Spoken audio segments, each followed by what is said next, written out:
is a terrific psalm. Let's just take the words of this psalm and pray them back to God if you join me. Lord God, my soul will praise you, for you are a very great God. You are clothed with splendor and majesty, and you wrap yourself in light as with a garment. You stretch out the heavens like a tent, and lay the beams of your upper chambers on their waters. You have made the moon to mark the seasons, and you have assigned to the sun its time for setting. You make the clouds your chariot, and ride on the wings of the wind. The winds are your messengers, and flames of fire your servants. You set the earth on its foundation, so that it can never be moved. You covered it with the deep as with a garment, and the waters stood above the mountains. But at your rebuke the waters fled. At the sound of your thunder they took to flight, and flowed into the places you assigned for them. You set a boundary that they cannot cross, so that never again will they cover the earth. You water the mountains from your upper chambers, and the earth is satisfied by the fruit of your work. You give water to all the beasts of the field, make grass grow for the cattle, and plants for man to cultivate. Your wine gladdens our hearts. Your oil makes our faces shine, and your bread strengthens our hearts. How many are your works, O Lord? In wisdom you made them all. The earth is full of your creatures, and the sea, vast and spacious, teems with creatures beyond number. When you open your hand, we are satisfied with good things.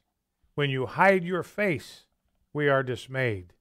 When you take away our breath, we die and return to the dust. When you send forth your Spirit, we are created, and you renew the face of the earth. May your glory endure forever. May you rejoice in your own works, for you look on the earth, and it trembles. You touch the mountains, and they smoke. I will sing praise to you while I have being, as long as I live. May my meditation be pleasing to you, as I rejoice in you. But may sinners vanish from the earth, and the wicked be no more. My soul praises you. Yes, my soul praises the Lord. Amen. Amen. Okay, good stuff from Psalm 104. Now, let's see. I want to take a quick look. I've got a story here that's on the topic of abortion and the pro-life movement and the pro-life issue. And this is a story that reminds us of something. You know, it was in 1973 that the Supreme Court said that you cannot criminalize abortion, just like they said in 2003 you can't criminalize homosexuality. They said in 1973 you cannot criminalize abortion. You have to permit it. It's got to be legal everywhere. And the point that the writer of this column makes is that the Supreme Court, when they ruled, in fact, one of the issues that came up in the debate is that the Supreme Court justices did not know when life began, when personhood began. Here's what Justice Harry Blackmun, he's the guy that wrote this thing, he said this in his opinion: if the suggestion of personhood of the preborn is established, in other words, if we establish that the preborn is a person, the abortion rights case collapses, for the fetus's right to life is guaranteed specifically by the 14th Amendment. In other words, the 14th Amendment says you cannot deprive a person of its right to life except through due process. So the only way you can put somebody to death, execute them, is if they have received due process. They've been made aware of the charges against them. They've had the access to legal counsel. They've been able to confront their accusers in open court. They've had access to a trial by jury. And if, after all of that, the court finds that they are guilty of a capital crime, they can be put to death. Constitution says it. So don't let anybody tell you that the Constitution does not permit the death penalty or endorse the death penalty. It does right there in the Fifth Amendment. somebody's received due process, they can be deprived of life. So that's in the Constitution. But the same is also true for abortion.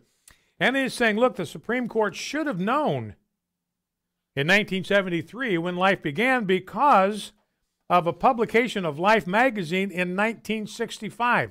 You might remember this. I remember this very vividly. I was about 14 at the time, seeing on the cover of Life magazine for the first time, seeing vivid color pictures of a baby in the womb. This was groundbreaking photographic stuff here. They attached a little camera to the end of a surgeon's kind of probing light and lamp, and they took pictures of a baby as it was developing in the womb from the moment of conception. They were able to capture on film the moment of conception. And this article in Life magazine says this: the birth of a human life really occurs at the moment the mother's egg cell is fertilized by one of the father's sperm cells. So in other words, Life magazine had already told us all we need to know. The birth of a human life occurs at the moment of fertilization. That's when a new human life, new human being comes into existence. Science has verified this, that life begins at conception. Be right back. Focal Point, American Family Radio. For nothing is hidden that will not be made manifest, nor is anything secret that will not be known and come to light. My name is Abraham Hamilton III, and this is the Hamilton Minute. Empire actor Jussie Smollett claimed he was viciously attacked in Chicago by Trump supporters. Now, sources say Smollett staged the attack himself. Chicago police raided the home of two persons of interest who turn out to be actors who have worked with Smollett in the past as extras on the Empire show. The police search produced a black face mask, an Empire script, a phone, receipts, a red hat, and bleach. The Chicago Police Department has said if Smollett made a false report, he will be prosecuted for that crime. Listen each weekday from 5 to 6 p.m. Central for the Hamilton Corner with Abraham Hamilton III, Public Policy Analyst for the American Family Association.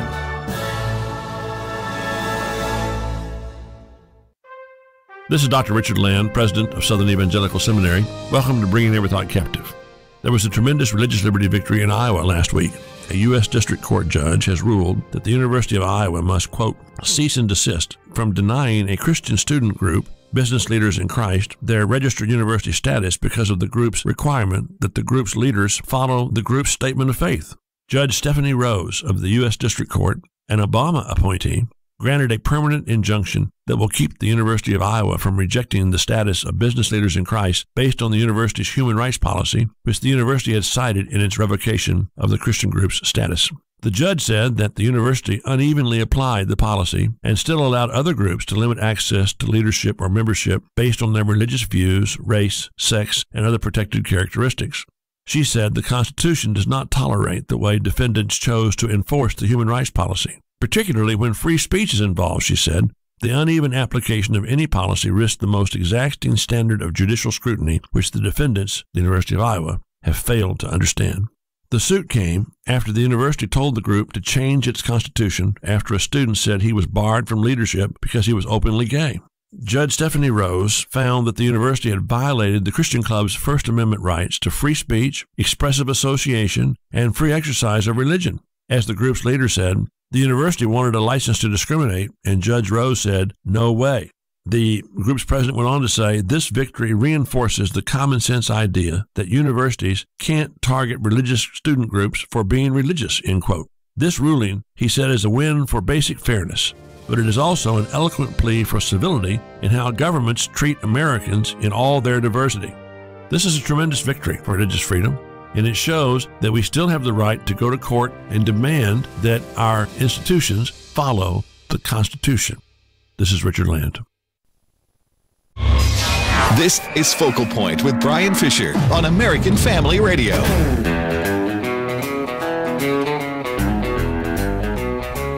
Howdy, and welcome back to Focal Point on American Family Radio. Now, one story that we have been following is the story of YouTube.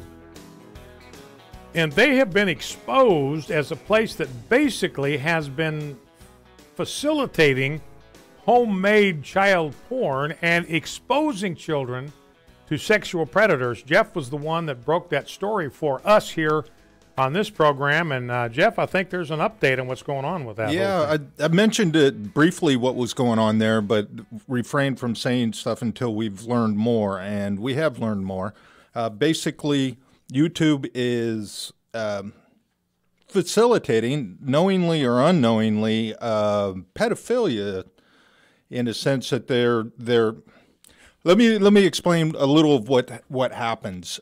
Within 3 or 4 clicks, you're kind of taken into a video with young girls mostly, and as you do that, the algorithms will now put up videos. You know how they do the suggested things on the side? Well, those will be all full of women. So young girls. So basically, you've been brought into a wormhole of videos of nothing but young girls. And what's happening is the pedophiles are either downloading these or they're time-stamping in the comments to the spots where young girls are in suggestive or compromising positions. So when other pedophiles see those comments, those timestamps, they know exactly what to do. They click on that, and it takes them right to the spot, and it takes them to several spots.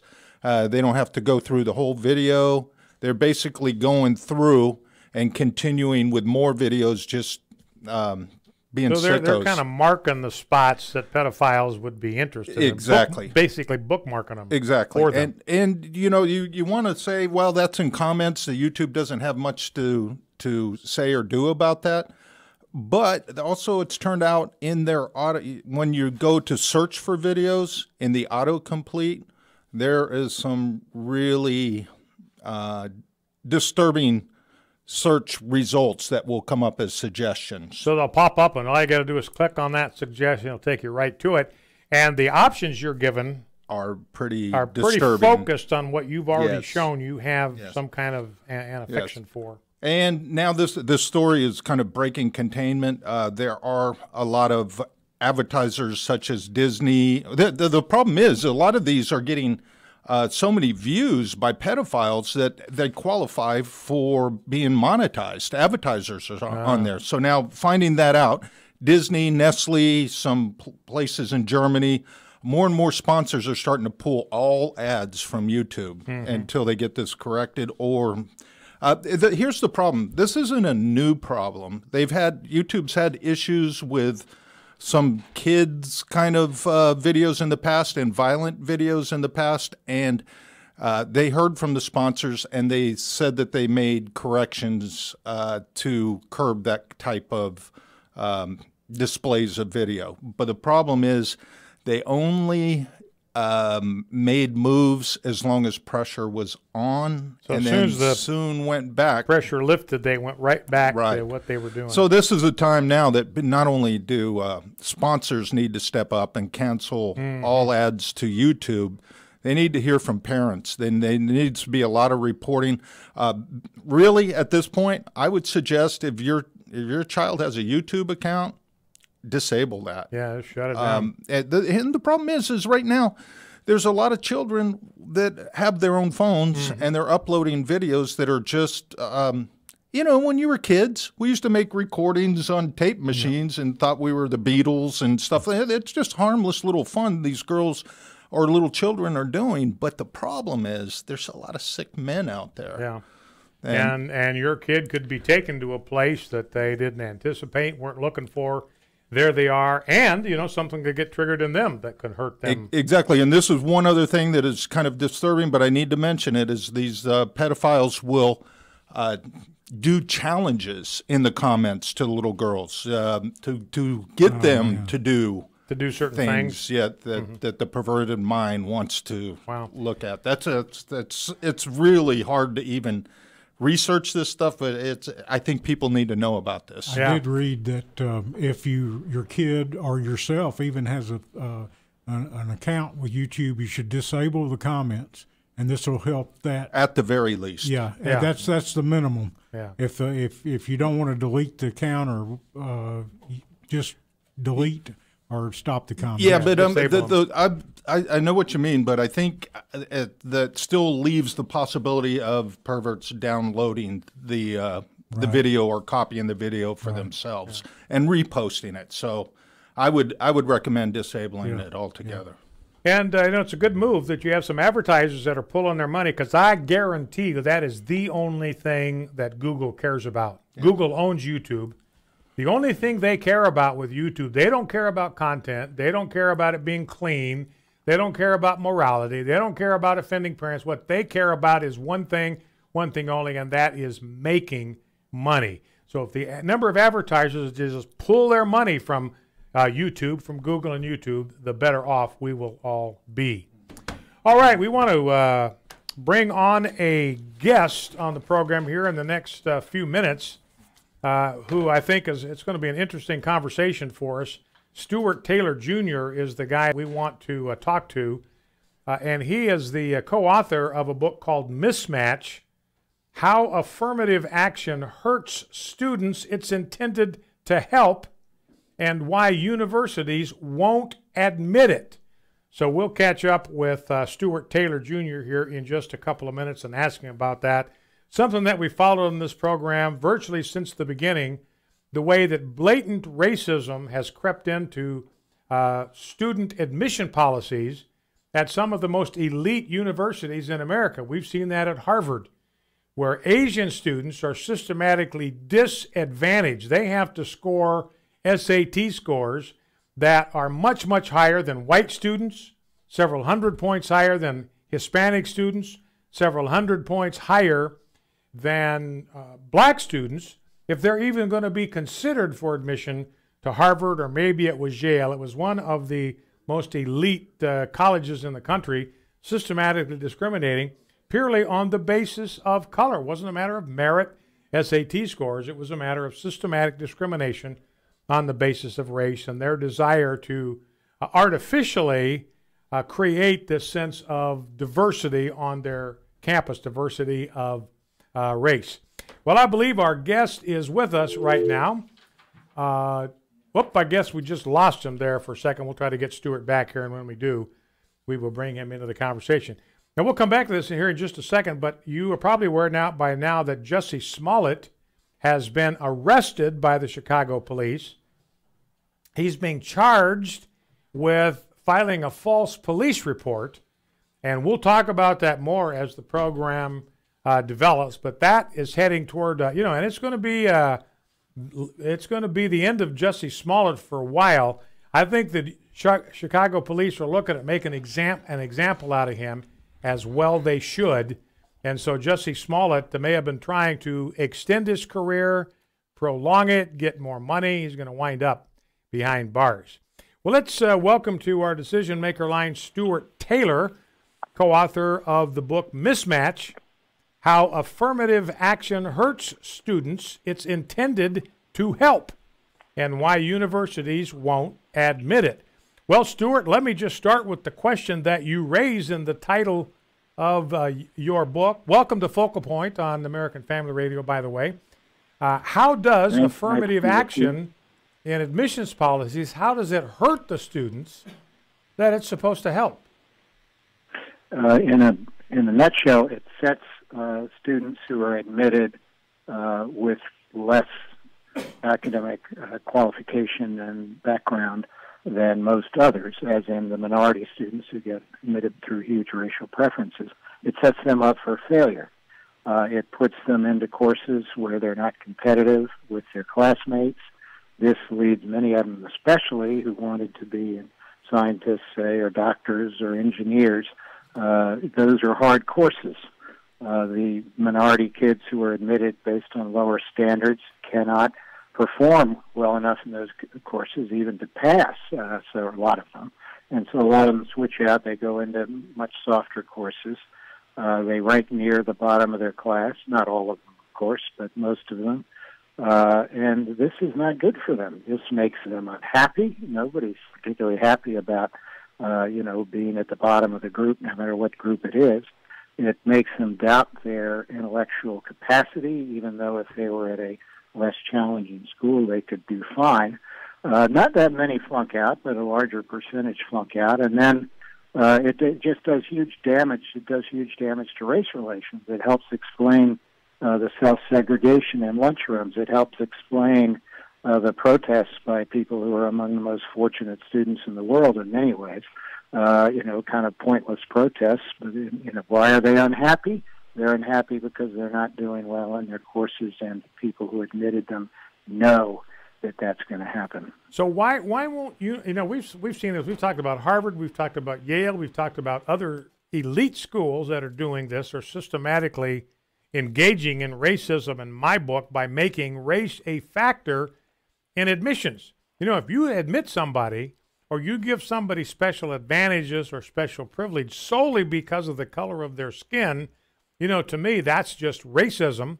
And it kind of cheapens the students in their admission. They don't know whether they got admitted because they're good enough to be at the school, or whether because they got favors because of the color of their skin. So like you say, it doesn't do any favors to the students that get in, because they may get into programs that are over their heads, and they will struggle even to stay in school. So I'm talking here with Stuart Taylor, talking about admissions policies, race-based admission policies in universities.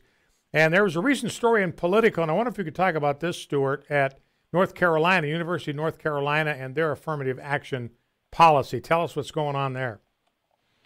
Yeah, well, just about all selective schools in the country, colleges and universities, almost all of them use racial preferences to try and increase the number of Black and Hispanic students, because the supply of well-qualified Black and Hispanic students is distressingly small.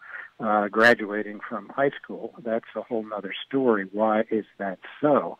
But at Carolina, they have large racial preferences. For example, their African-American admitted students have SAT scores on average 200 points below those of the Asian American admitted students. That's a huge gap to make up. And so there's a group called Students for Fair Admissions that is suing both Harvard and the University of North Carolina. They've been opposing, the people who run this group have been opposing various affirmative action programs for years in Texas, and now they have a very big case at Harvard and a very big case at the University of North Carolina, both of which, or at least one of which, is very likely to end up being decided by the United States Supreme Court in a few years after a lot of preliminary rounds in the lower courts. So this group has filed a lengthy complaint with the court about how all the failings of this policy, and they are hoping that it will be struck down. And I think their bigger objective, I know their bigger objective, is to get the U.S. Supreme Court to rule to ban racial preferences in admissions. Now, that hasn't happened.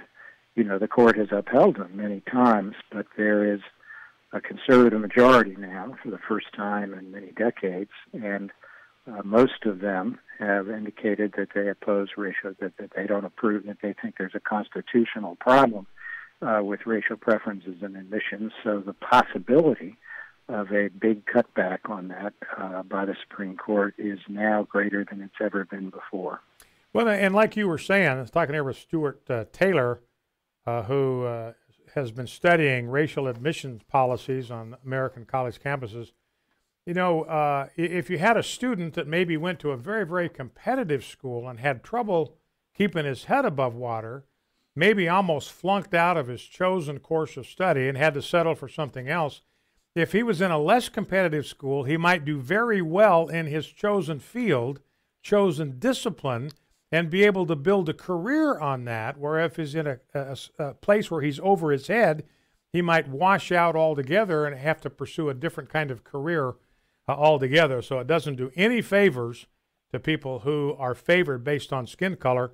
And you think about Clarence Thomas, Stuart. Clarence Thomas was a Black guy, got into law school, became a member of the United States Supreme Court, a stellar Supreme Court justice. In fact, I would put him right next to Antonin Scalia as my favorite Supreme Court justice of the past 50 years.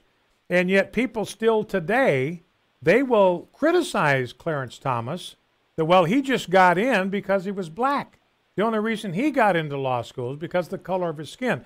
So it cheapens his accomplishment. It kind of raises this cloud of suspicion or doubt over his abilities, his accomplishments, and it just seems to me, and I'll give you the last word on this, Stuart. We're down here to about a minute now.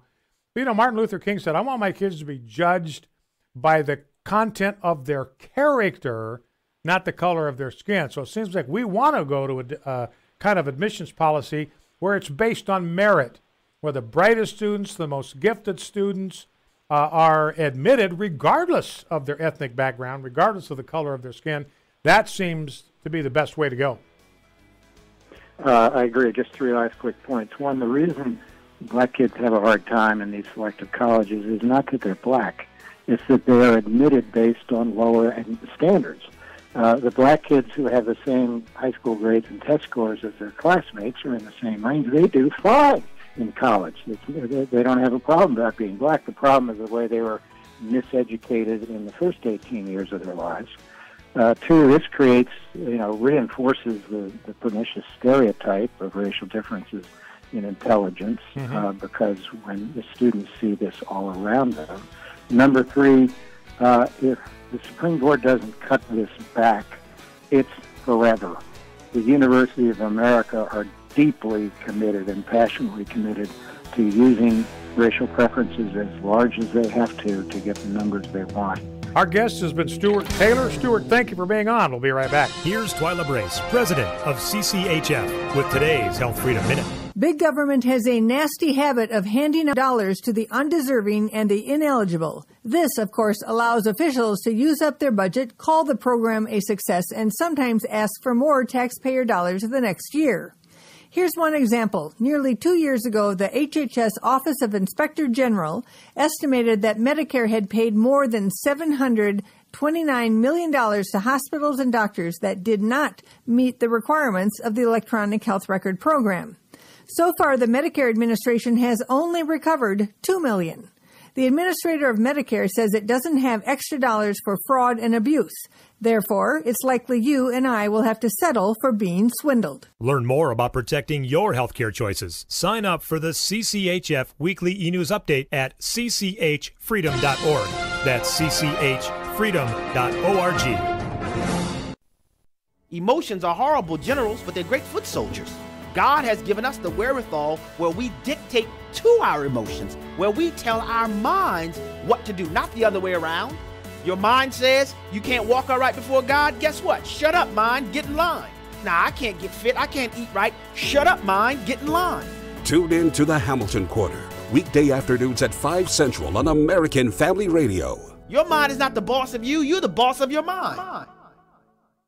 The purpose of government is to secure God-given or inalienable rights to man. America's premier historian, David Barton.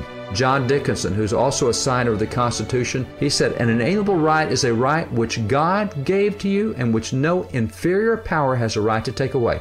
Wall Builders Live captures the ideas of the Founding Fathers and then applies those ideas to the issues of today. Sunday morning at 11:30 Central on American Family Radio. Question, do you have a health insurance plan you are not happy with? Well, Bethany and Jason thought they were stuck. Their plan just kept getting more expensive, and Bethany's favorite doctor didn't even take that plan anymore. And then some friends at church told them about Medi-Share. With our previous insurance, we were paying $1,200 a month. With Medi-Share, we now pay around $600 a month. Yes, they're paying $600 less per month, and that's a pretty typical savings with Medi-Share. And they actually like Medi-Share more. I was able to go back to my original doctor that I absolutely loved, and it's just been an absolutely beautiful thing being a part of Medi-Share. Yeah, so they pay a lot less and they like it more. No wonder Medi-Share is growing so fast. Find out more. They're super easy to talk to. All you have to do is call 833-44-BIBLE. That's 833-44-BIBLE. 833-44-BIBLE. American Family Radio. You're listening to Focal Point with Brian Fisher. Hi, and welcome back to Focal Point, the home of muscular Christianity on Children's Talk Radio, home of the fastest 60 minutes in American media. On the home stretch already, Now, we were talking about Jesse Smollett just before we had our conversation with Stuart Taylor. And the Chicago Police Department had a press conference this morning.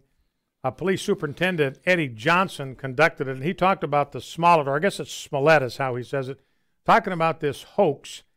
And listen carefully, because the Chicago Police Superintendent, he's black himself, and he's very upset with what was done to consume police resources on what ultimately turned out to be a completely bogus crime. Clip number R1. The accusations within this phony attack received national attention for weeks. Celebrities, news commentators, and even presidential candidates weighed in on something that was choreographed by an actor. So he was really upset about this. Everybody jumping on the bandwagon there, and he says, look, you had celebrities in on this. You had news commentators. You know, Brian Stelter said, look, the news media, we handled ourselves real well. We didn't jump to conclusions. Those celebrities were out there jumping all over everything. Those gossip columns out there jumping all over everything. But we in the mainstream media, we handled ourselves with restraint and objectivity. Of course, they did nothing of the sort. We played that montage, minute and 30 seconds, of cable news, of network news, just jumping all over themselves to get in on the Jesse Smollett bandwagon. You had presidential candidates jumping all over this thing. Kamala Harris, Cory Booker sending out tweets about this being a lynching and so forth and so on. And the police superintendent not very happy about all of that. And then he asked this question in clip number 2. I'm left hanging my head and asking why. Why would anyone, especially an African-American man, use the symbolism of a noose to make false accusations? Bogus police reports cause real harm. They do harm to every legitimate victim who's in need of support by police and investigators, as well as the citizens of this city. I'm offended by what's happened, and I'm also angry. So he's angry and offended. You know, and the point that he makes, and that's why I think the police would be right to make an example out of Jesse Smollett, you know, and give him a pretty stiff punishment, because they've got to deter this. And the way you deter this kind of behavior is penalize somebody who gets caught doing it. And that stands out. People remember what happened to the guy that did this and got caught, got tried, and sent behind bars for X amount of time. That gets in their head, and they remember that when they're tempted to think about doing something similar. You know, and the point that the police superintendent, look, this is not an incidental thing. It's not like a prank. I mean, there's an impact on public safety when you do this, because you can believe, because Jesse Smollett was a celebrity, that the Chicago Police Department, they focused a lot of resources on trying to solve this crime. They wanted to get to the bottom of this crime, so they spent they spent 2 or 3 or 4 days pursuing this thing with everything that they had, only to realize in the end that there was nothing there. So those resources, those man hours, I mean, they conducted something like 140 interviews with people right in the area where the attack was supposed to have happened.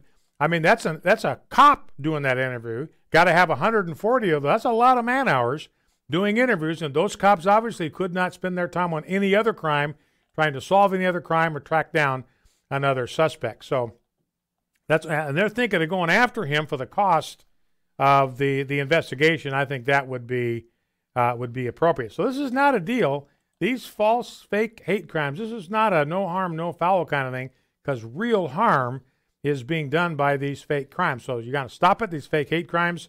You got to vigorously prosecute fake hate crimes and fake police reports. Remember, I've said this before. You know, somebody posted on our Facebook page, similar to what I said yesterday. You know, hate crimes are so rare they have to be invented. You know, and it may be a deal where there just aren't enough racists in America who are committing these crimes to make it seem like we've got an epidemic. So we have we don't have enough supply of racism to handle the demand. That's what the Facebook post says. So you have to go out and invent stuff for it. So anyway, these aren't harmless pranks. Now, you know, the police superintendent raised the question, why? Why is this happening? And you know who answered the question? Joy Behar. We played this soundbite before, but we pulled it up again Rob did to answer this question.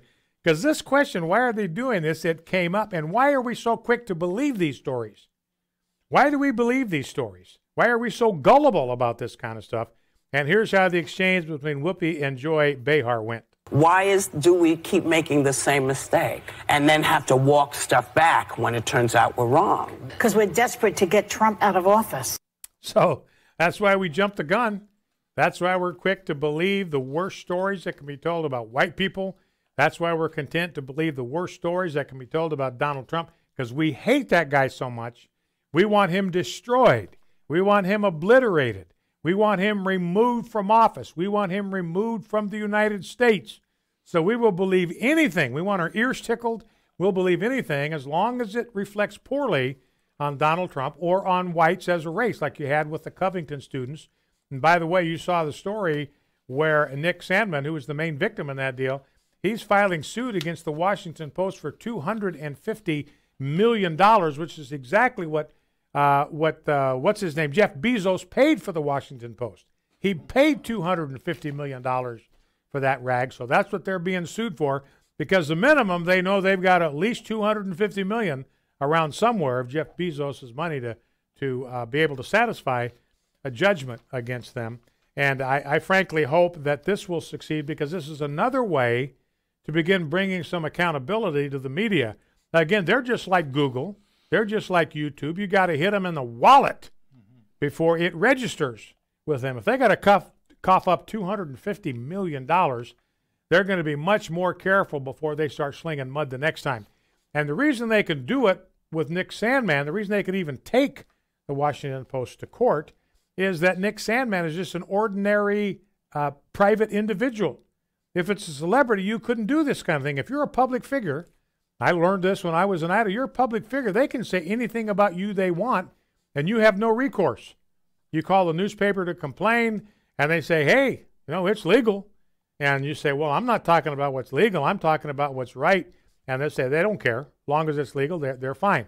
So if you're a public person, they can say anything about you they want. But Nick Sandmann is not a public person, not a public individual, not a celebrity. So they can go after the Washington Post for defamation, and I pray that he will be successful in this quest. Now here is Don Lemon, clip number 1. Don Lemon is, and so, man, the people in the Talking Snake media, they're already out there trying to get us to feel sorry for Jussie Smollett. Let's listen. I have nothing but the utmost respect for my friends at ABC and other things. Right. Robin did a terrific job on that interview. I'm just talking about how you respond to this sort of crisis. That doesn't really work anymore, and I think that is old school. This is playing out every single moment in cable news. Sean Hannity's going to eat Jussie Smollett's lunch every single second. Tucker Carlson is going to eat Jussie Smollett's lunch every single second. The President of the United States is going to eat his lunch. And who does the President of the United States watch every night?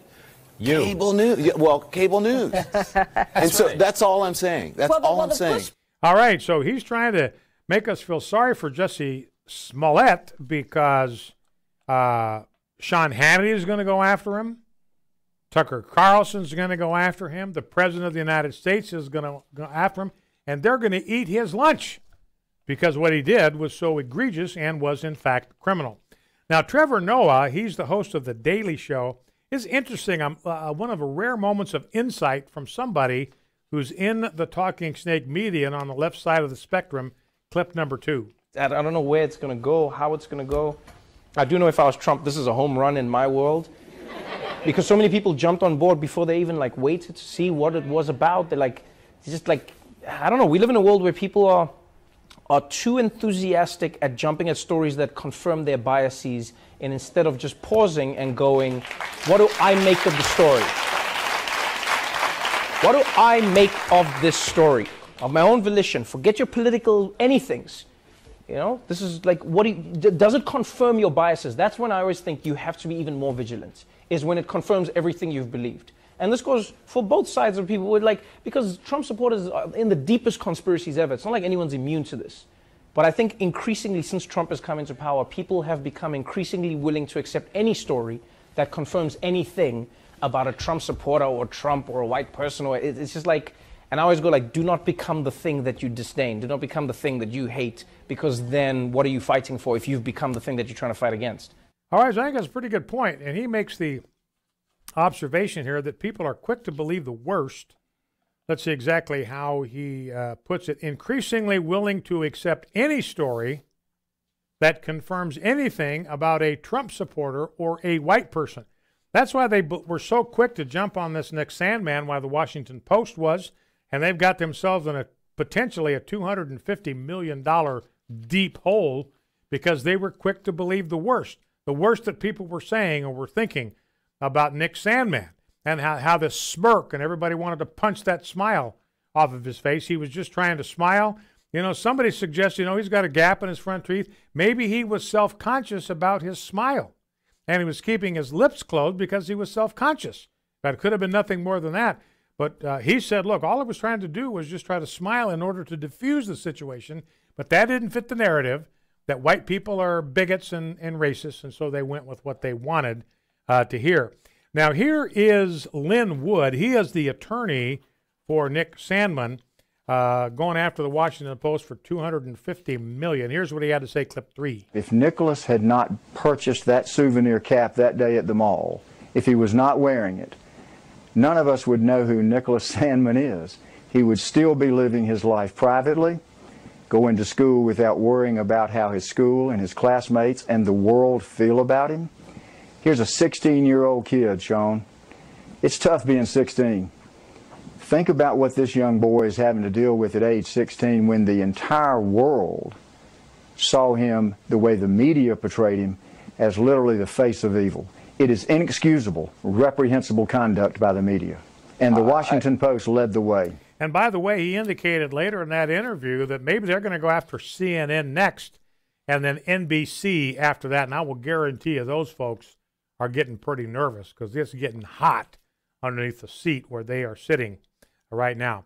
Now, the other story we've been following is this whole thing with the Mueller report. We're getting reports from every direction that's going to be a nothing deal. There isn't going to be anything there. Now, here is Senator Ben Cardin from Maryland talking about the Mueller report, and here's what he says. I think the Congress has a really critical constitutional responsibility here. We need to get the Mueller report. We need to know what that investigation showed. So hopefully that will be made available through the Attorney General, but we will use every means we need to in order to get access to the report. So Ben Cardin is saying, like, we're going to go after that report till we get it. There's a lot of people out there, and I count myself among them, people on the left really don't want to see this report become available, especially if it exonerates the president. If it exonerates President Trump, they want this thing buried so people can leak it to the media. And since nobody's seen it, since it's never been released to the public, then people are going to be free to leak just about anything they want, connect it to the Mueller report, and people will believe them because it will reflect badly on President Trump. So I hope that the report becomes available to the public. I think one way or another it will become available because people are not going to be able to stop themselves from leaking this thing. Remember, we've been waiting for 2 years to see this thing, so I can guarantee you that it's going to see the light of day one way or another. But, if it exonerates Trump, the last thing the left wants is for this report to be out there exonerating President Trump. So we'll see. Ben Cardin says we want to get our hands on it. I'm not sure everybody in the Democratic Party agrees with him. Now, here's Ted Lieu. He's a representative from Hawaii, I believe, clip number 5, and here's what he says. Now, if the report comes out and exonerates Donald Trump, we move on. Regardless of what Robert Mueller's report shows, there are investigations out of the Southern District of New York. Yep. There are state attorney general investigations. So this is going to keep on going to make sure that all the possible crimes that Donald Trump and associates may have engaged in will be investigated. Okay, so Ted Lieu says, look, if he exonerates Donald Trump, everybody move on. But that doesn't mean we're moving on. We've got investigations of our own, and we will stay after Donald Trump until we get our pound of flesh. One last clip. Let's go down to clip number 8. Rob, I told you, I think 2 days ago, that story broke that the State Department, under the leadership of Richard Grenell, is launching a campaign to get rid of every law against homosexuality in the world, and everybody thought that Donald Trump was behind it, the spearhead. But here's an exchange, clip 8, between a reporter and the president. Listen carefully. What's your decriminalize homosexuality around the world? I don't know which report you're talking about. We have many reports. So what do you think about this report about decriminalizing homosexuality around the world? And Trump says, I haven't seen it. I haven't read it. I'm not aware of that. So still more information to come out about the truth on how that thing got started. Anyway, that's it for today. Do not forget to bow low before God, stand tall before man, stand in the gap, and never forget, ladies and gentlemen, we are fighting a winnable war. We'll see you back here tomorrow. The views and opinions expressed in this broadcast may not necessarily reflect those of the American Family Association or American Family Radio. Faith, family, freedom. American Family Radio. American Family Association. We're here to inform, equip, and activate individuals to strengthen the moral foundations of American culture. Whether it's praying, signing a petition, or emailing leaders,